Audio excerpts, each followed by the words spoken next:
All right, we'll go ahead and call the Governmental Affairs Committee to order. As in our tradition, I'll open the meeting with a word of prayer. Most gracious Heavenly Father, we come here today on this beautiful Wednesday, Lord. Just guide us and direct us. Allow us to use wisdom, use grace, use the will that you have given us in a proper way as we do the people's business here today. Just guide us and direct us in all that we do. We ask these things in Christ's name. Amen. Okay, we're waiting on another sub, so why don't we go ahead and bring up Senate Bill 86. We have a last-minute change on the other Senate Bill 86 because the senator, even though this is his first bill in the House committee, has promised me that this will be very brief. And so, Senator, have a seat. And Thank you, Mr. tell us about Senate Bill 86. Mr. Chairman, Senate Bill 86 that I hope each of y'all have a copy of. And I want to thank Legislative Counsel, especially Jeff Lanier. Hopefully y'all all have a copy of number 285713 And in case Jeff Lanier doesn't tell you, I'll tell you he has revised and re-edited this bill at least 10,000 times in his sleep, and a lot more for that for me. So I thank him for that. When I first started with Senate Bill 86, my background is I'm an engineer, and I've been in local government for about 20 years. The scenario was you do remember I said brief. Yes, sir, very brief. Thank you. I wanted to eliminate the verbiage qualified local government because that automatically meant we had an unqualified local government. I don't believe any of our subdivisions of the state are unqualified. The first section of the bill, basically make sure that everybody continues to do planning, the working with the Department of Community Affairs, with the Georgia Association of Regional Commissions, with ACCG and GMA. We've all come up with language that works in this bill so that we continue planning in Georgia. The Department of Community Affairs it will be working on creating the basic local plan requirements. Section 2, one of the things that it's addressing there is a change in the developments of regional impact. Right now, the process is that each regional commission in the state makes a review and makes a meaningless recommendation on a development of regional impact. Unfortunately, the people that have to make a decision on that development are the local elected officials. So what we'd like to do is, instead of having that input to the local elected official go to the regional commission, we want it to go to the people that make the decision. So we're asking the regional commission to notify all affected jurisdictions, and that any input to that go back to the jurisdiction where the development takes place. So that is what's happening in Section 2 of the bill. When we start looking, pretty much that's what I want to do with the bill is it takes some of the financial burden off of the taxpayers, and I guarantee you that every one of the people in this room that lives in Georgia pays taxes to a city, a county, and the state. And anywhere we can save them money, that's what we want to do. So you think about it in your own perspective. You may be paying to a city and county, but I guarantee you everybody in here that's a property owner in Georgia pays taxes to the local government. Thank you very much, Mr. Senator. I will ask you one question before I open up the floor. It's my understanding that this bill has come a long way since its original conception, and that from all the people in the hallway that stop us and talk to us, I've yet to find anybody that is opposed to this bill. There's some that are neutral on it. There's some that are really for it. But overall, it's my understanding that there's no opposition to this bill as is currently written. Would you agree to that? I hope so. Yes, sir. That's what I understand. All right. With that, I'll open up any questions of committee members for the author. Representative Kidd. I'm in favor of the original bill for this substitute, Mr. Chairman. But at the proper time, I'd like to present an amendment to it that doesn't address the subject matter that the Who is the guy presenting this bill? All right, if I could ask the gentleman a question. This is an amendment coming from, Who's the guy presenting the bill? Earlier piece of legislation, the governor wanted some changes made to it. They brought me I don't have my glasses. 1240 a while ago. right. And it's my understanding also that you've conferred with the author of the bill, and there's no opposition to this amendment. No opposition to the amendment by the Department of DCA or the governor's office now. All right, thank you very much. At the proper time, I'll recognize you for that motion. Any other questions of the author? All right. At this time, I'll entertain a motion. I had a question. Oh, are you 25? 25. Representative Morgan. So if I'm, Senator, if I'm to understand this, and based on the information I got earlier, local governments are still putting together a plan. It's just a more simple plan. What we try to do, encourage with local governments or people in general, is to plan according to your need. They I had a planner that called one day and asked me. They said, why is it you want local governments to stop planning? And I turned the question around because it was dinner time when she called, and I said, what are you planning for dinner tonight? And she said, well, I hadn't made up my mind yet. And I said, well, if you had 10,000 people coming for dinner tonight, I guarantee you would have every detail of that dinner planned. We should plan in relation to what the requirements are. And so what this bill simply does is to make that planning requirement fit the size and the needs of the community. And that's what my goal is, and that's where we don't need to have a one-size-fits-all in the planning community. We don't need to try and overburden the taxpayers. One of the things that, as you are very well aware, that the original planning bills. I'm a freshman up here, so I'm totally new, but I've been involved with local government almost as long as Alan Powell's been up here, my state rep. And one of the things that when we start looking at planning requirements, there were supposed to be local government plans, regional plans, and state plans. Well, the only thing that hasn't developed are the regional and the state plans. And I'm proud to see that today we're starting to address some of the regional planning concepts when it comes to water, transportation, and some of those issues. So, one follow-up. Will this have a negative impact in any way on regional planning in terms of how local governments would submit their plans to DCA or ARC or whoever it's going to be? No, ma'am, not at all. Said what we want to try and do is coordinate the plans and fit them to the community and to the region. So, thank you. Any other questions? All right. Again, the posture of the committee is to have a motion. We have a motion. Do we have a second? Second. We have a motion and a second. Any discussion? Yes, Mr. Chairman. What number? I'm sorry. 27. There's another piece of paper, two pieces of paper, doesn't have a number on the top of it. It says Section 3, which probably needs to be renumbered. I'd like to offer this, if I could, as an amendment to the original bill. The governor's office, as this bill was in its original form, had a concern and brought me his concern on crossover day, so it was too late to do it to the original bill. Then they brought me this change at 12:40 today, Toby Carr did, and it meets with the Department of Community Affairs, has no problem with it, and what this would do through the Department of Community Affairs, set up a mechanism by which different communities can become a certified retirement community. There's a national certification now.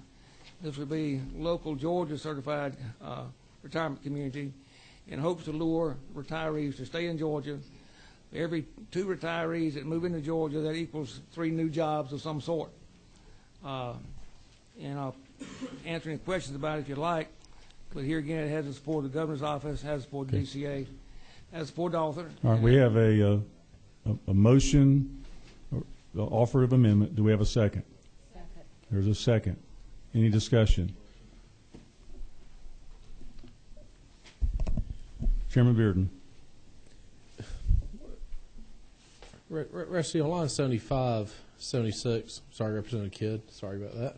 On line 75, 76, who's this application fee of up to $2,000 going to? The department, I asked the department if they needed additional language of where to put that money and so forth. And they said no, that they had mechanisms by which to take care of it within the department. So it's going to the department? Initially, yes, sir. Okay. Is it needed? I think in the long run it will be needed, yes, sir. At some point in time, I would imagine the state would have some type of advertisement going out in different media sources at some point in time, so they would spend money that way. Thank you, sir.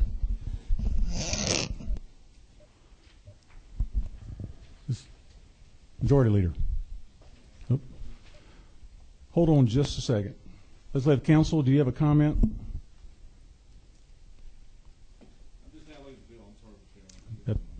That's quite all right. Representative Kidd, Yes, the sir. question has been brought up of germaneness. You care to respond to that while we're looking at that? As we looked at it, and I took it to Legislative Council because felt like it was germane because it also dealt with the Department of Community Affairs, as did the original Bill 86.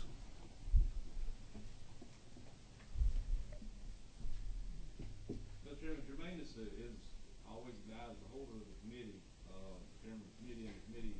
But as far as whether two subject matters, it's probably cutting close on whether it's two subject matters. Because the original bill deals with planning and regional developments of regional impact. And this deals with setting up, encouraging retirement communities and so forth. It looks like you're probably cutting the edge on two subject matters. No, I can't say one way or the other about it. They're fairly close. If you go high enough up the line, you probably can connect it up. Representative Oliver. I'll make the argument for germaneness on behalf of the amendment, and that is that it is in the same code section. Yeah, the subject matter does relate to planning in both contexts, where the applicant, which I assume is a city, I was trying to figure out if the applicant was a private entity, but I'm assuming the applicant is a city, or a county, is making an application for a planning process to promote itself in a particular way. I think from my reading in the eye of this beholder, that's a fair argument to make for germaneness. Thank you very much. Any other questions before we move forward? Representative Powell. Thank you, Mr. Chairman. If I might ask my fellow colleague, Mr. Kidd, this bill, is it already passed a committee? It passed the Economic Development Committee without a dissenting vote. Chairman Stevens' committee was in rules and didn't quite make it out of rules. But it's been altered since it was in rules. It's been significantly altered at the request of the governor since it was in rules. Any other questions? Second follow-up question. Was there any opposition from Department of Community Affairs or the powers that be that may cause the initial bill any problems? Department of Community Affairs told me on several occasions now, the last time about 6 o'clock last night, that they had no problem with it. They were in support of it. Had no problem with it. I'm sure there's somebody here that can echo that. If you can echo it, if you wanted to wave at you. That's all right. We'll take your word for it, Representative. I guess my next question would be that if this is attached to it and if it becomes an impediment for this bill to I already made that commitment to the author of the bill that if it was to slow the bill down in any way, we'd take it off. And so my final question, since I believe, Representative, you're going to be carrying this bill in the House, are you okay with that? That commitment from Representative Kidd? You know, I have got a lot of concern. 86 is the senator has done an awful lot of work on this bill, right. And it's something that a lot of us have a sort of a burning desire of taking some of these mandates off of local governments to pay for these plans that wind up gathering dust on the back bookshelves for years. Right. I want to be sure that whatever we do, if this bill successfully goes forward, that we don't go through the process and then all of a sudden we get a surprise that this might be a reason for its veto or something else. And I just want to be sure, because as we carry it through the process, right, that it would be agreeable to take this off if needed. Sure. And I've heard that commitment from the representative, heard it from the senator, the governor's office, so I hope that lays you down. I'm going to call the question on the amendment. All those in favor of the amendment as presented by Representative Kidd, let it be signified by saying aye. Aye. Any opposition? No. Why don't we take a hand count? All those in favor signify by raising their right hand.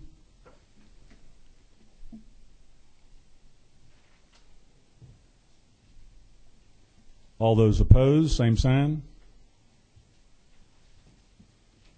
Amendment carries. Now we have before us Senate Bill 86 as amended. Any other questions or discussions? If not, all those in favor of the bill, LC 285713 ERS as amended becomes a House substitute. All those in favor say aye. Aye. Any opposition say same. Bill carries unanimously as a substitute. Thank you very much. All right, we're going to continue where we left up. Thank you, Senator. Thank you Appreciate very that. much, Mr. You did Chairman. vote yes on House Bill 80, right? I always vote with my chairman. If I'm not mistaken, all three senators that have bills here today all voted yes on House Very Bill wise, 80. aren't they? Yes, thank you very much. I appreciate Thanks that. for letting me come. Thank you. Senate Bill 122. We had the posture of the committee was we had held this up from yesterday, and Representative Hatfield, it's my understanding, was going to work on a substitute to offer that substitute this morning. Do we have that substitute?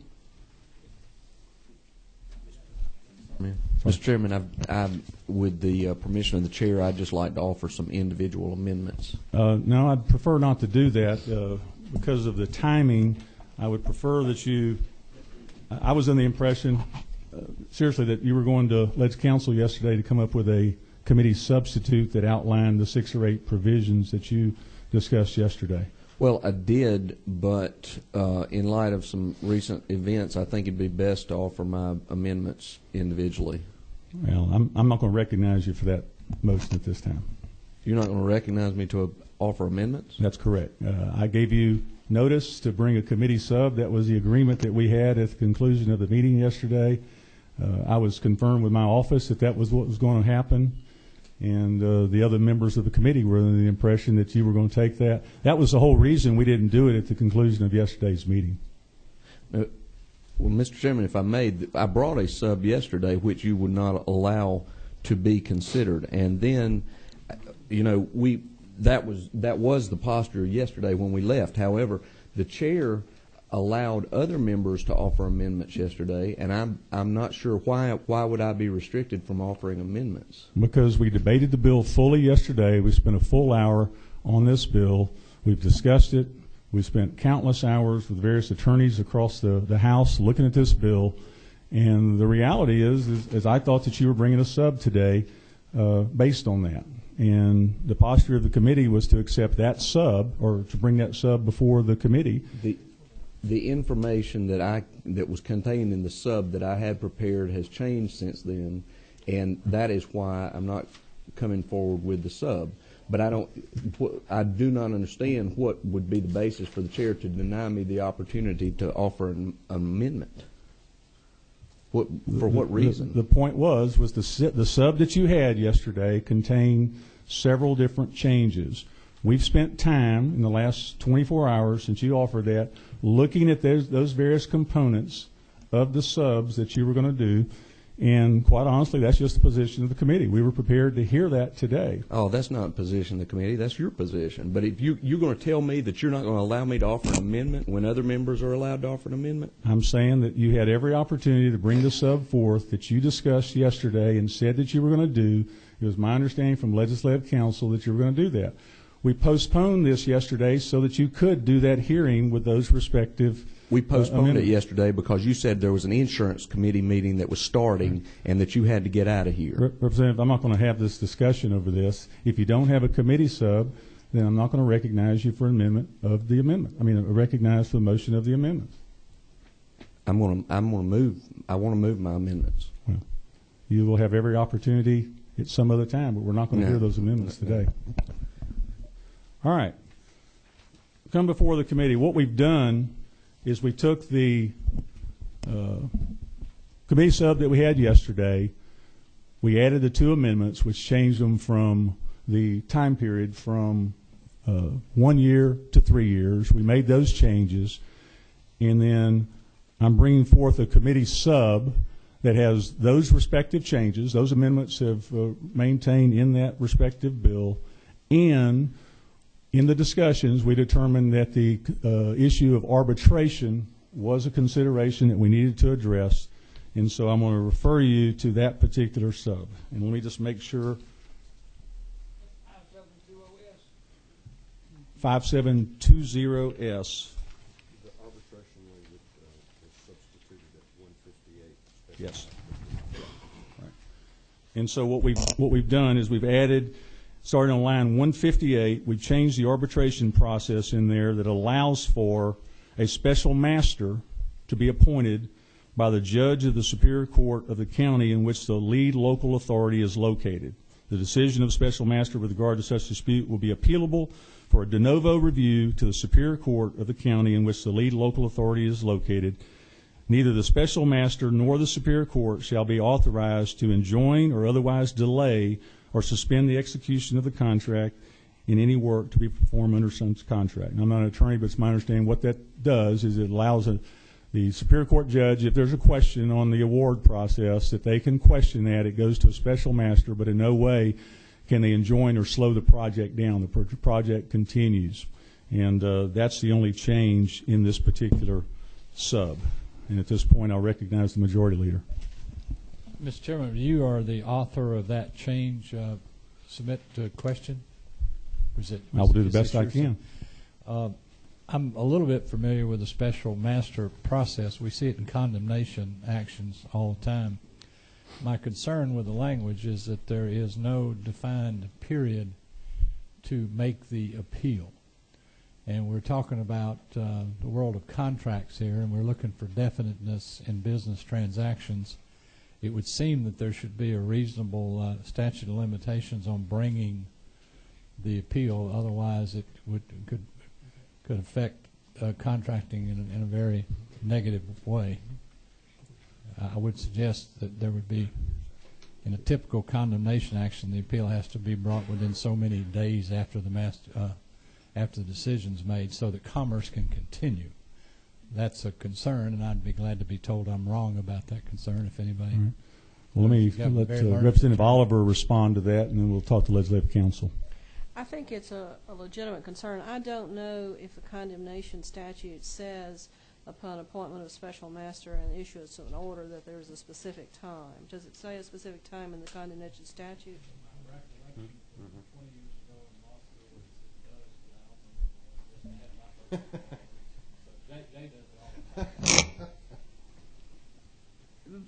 What I was going to suggest, my response to, if Representative Powell knows the answer to that question, that might be helpful, but because I don't know. But most times when a special master is appointed, it's appointed by an order of a Superior Court judge. And I would think that the issue of an appeal time could be set in the order of appointing a special master. That's a possible solution. You want to make it? But Mr. Powell may know more. I will recognize. Oh, I'm sorry, Mr. Leader. In that case, are you suggesting that this bill be silent on that and just rely on the courts to do that, or would we probably be more judicious in setting out a time period here? Again, my interest is commerciality. These are very important contracts to the public need. The ability to just sort of stop that process, maybe a disgruntled contractor that's opposed to the decision of the special master can hold up a successful bidder for an inordinate amount of time to the detriment of the public. I'm trying to explain better what my concern is. What maybe the better question, Mr. Chairman, would be, what would be wrong with setting a specified appeal time? I think that might be I personally think that'd be a more responsible approach. Because we've changed from arbitration. We have very defined, rigorous rules of arbitration. Special master, like the gentlelady said, many times are in the eyes of the judge. They kind of set out the rules on the appointment process. So that's my concern. All right, and I appreciate the concern. And while this deliberation has been going on, Chairman Powell, sitting next to me, is busy making a note, and we'll allow him to have the microphone here in just a moment.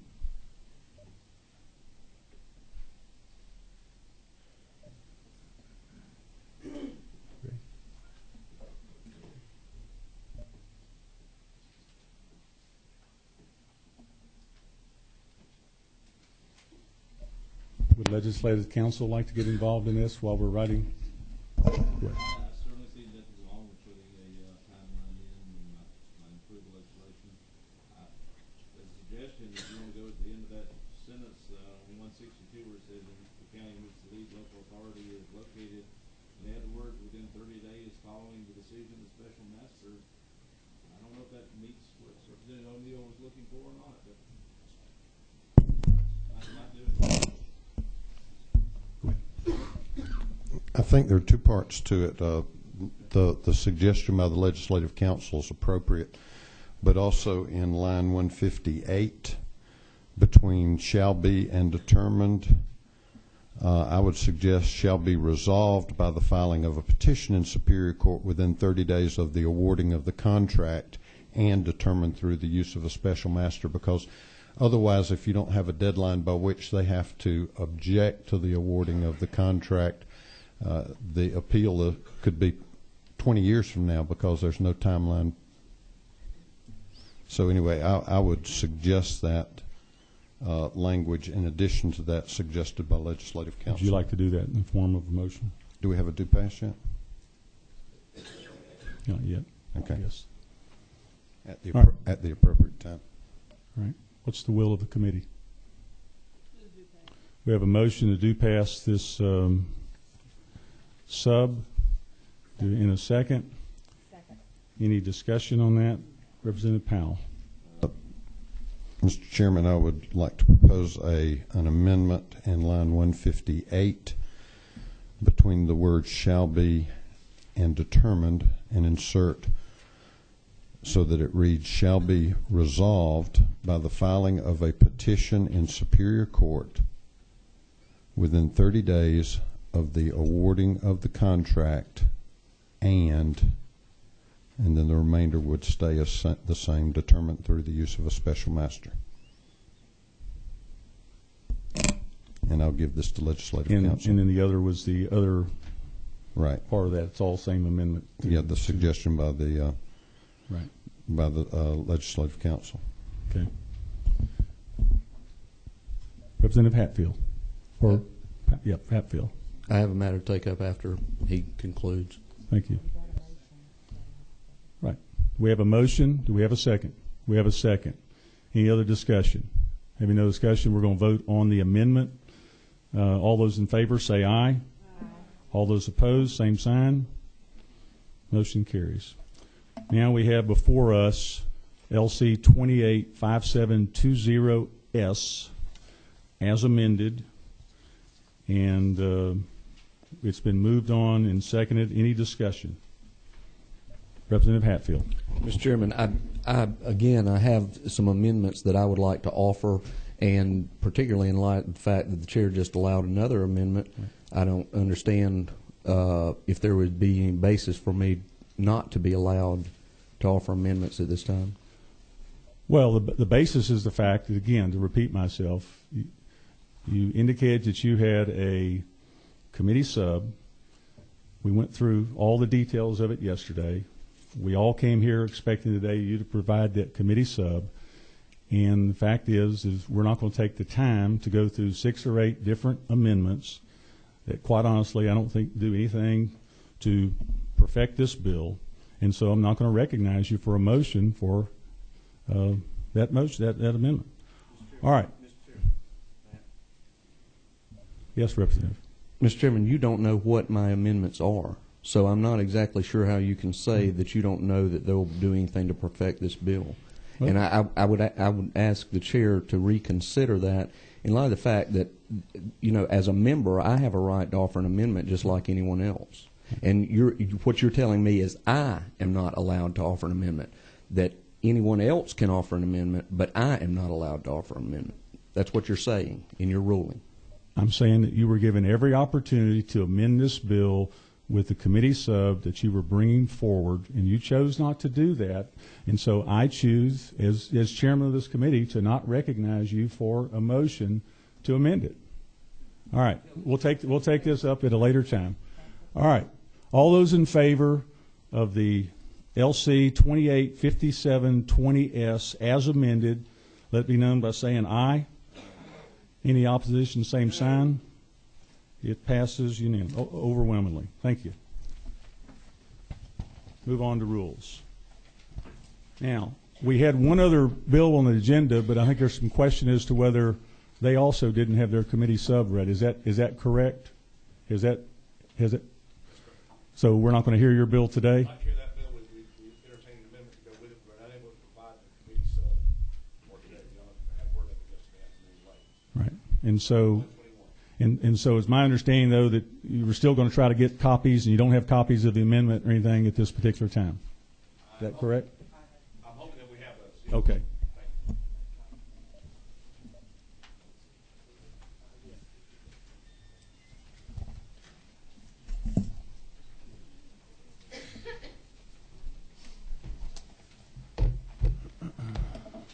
Okay. Looks like we have another freshman to the House Committee. And it's my pleasure to be before you today, Yes, Mr. Chairman. matter of fact, it's a pleasure to have you. Appreciate you being here. Appreciate your support on other bills. So why don't you tell us a little bit about Senate Bill 121 today before we give the opportunity to ask you questions, and then we'll talk about the proposed amendment if we can do it today. Thank you, sir. Nearly all agencies in the state are capable of giving a refund to the consumers or the citizens of the state. In 2009, the Department of Natural Resources and the Office of the Secretary of State were notified that they really didn't have the jurisdiction or the statutory language to give a refund. In nearly all these cases, the refunds were a result of a mistake, of an overpayment or selection of a wrong type of license, for instance, a hunting or fishing license or a boat license or what have you. These two agencies were forced to send their consumers, their customers, their citizens, our citizens, to the Claims Advisory Board. The Claims Advisory Board, as you well know, was originally established to provide and process for persons who have had property damaged or personal injury as a result of a mishap with the state. In order to process the claims, to recover the money from the Claims Advisory Board, there was quite a lengthy process. An individual must provide to the Claims Advisory Board the following paperwork: a sworn affidavit, a statement of insurance coverage, insurance waiver form, claimant's affidavit, a receipt of itemized repair of bill or estimates of the repairs, a physician statement, whether there was personal injury or not personal injury, and the list goes on and on. Once received, the board staff sends the paperwork to the appropriate department for review and comment, and receives the paperwork back and then reviews it, forwards the paperwork to the board for an affirmative vote, then sends the approval back to the division to release the funds. The individual could wait up to 3 months for a basic clear-cut refund of about $50. From 2000 to 2009, the Claims Advisory Board processed around 200 claims. None of the 200 claims were against the Secretary of State. 29 of the 209 were against the Department of Natural Resources. In 2010, the Claims Advisory Board processed 507 claims, 351 against the Secretary of State for simple mistakes, 140 against the Department of Natural Resources for simple mistakes, and only 16 claims were filed against other state agencies during this time. This would be a cleanup bill. It really helps in the efficiency of state government, and we think the people of Georgia will be well served by it. All right, Mr. Chairman, thank you very much. Any questions of the committee members for the author of this bill? And I've heard no one speak to me in opposition for this bill, and no one asked to be heard. So if there's no questions, does anybody want to discuss the amendment? Or well, let's do a do pass first. Anybody want to do pass? Do pass. Do pass in second? All right. We have a do pass in second. The posture is for discussion. Any discussion amongst the members? Mr. Chairman. Mr. Chairman, I would propose an amendment. There's a copy in front of you. There's not a committee sub, but it's a proposed revisions to OCGA 12-223D. And the gravamen of this is that this is a bill that was presented in the Senate by Senator Tollison. It did not make it out by crossover day, but it's supported by the department to bring them in line with what other state agencies are doing as far as reimbursing their board members for per diem expenses and travel expenses. They're currently still paying $25 per diem and 10 cents a mile, and I think the commissioner is interested in keeping his board members on a comparable level to other board members in the state, and I would propose that as an amendment. All right. We have an amendment. Do we have a second? We have an amendment and a second. Any discussion on the amendment? And the author is in support of this legislation, this amendment, and the department's in support of it. Secretary of State's office, I've conferred with them. They're in support of it, and I've heard no opposition to this. So any other discussions? We have a motion and a second on this amendment. Any other discussions? Mr. Chairman. Yes. Since this is not in the form of a committee sub, I would also make as part of my amendment that Legislative Council be given license to renumber as appropriate and to insert it where he thinks appropriate. Absolutely. We know Councilor Lanier will certainly do that. Any other questions or comments? If not, let's vote on the amendment. All those in favor of this amendment, let it be signified by saying aye. Aye. Any opposition, same sign. Amendment carries. Now we have before us Senate Bill 121 as amended. Any discussions on that bill as amended? Having no discussions, we'll vote on that as a committee sub. All those in favor say aye. Aye. Any opposition, same sign.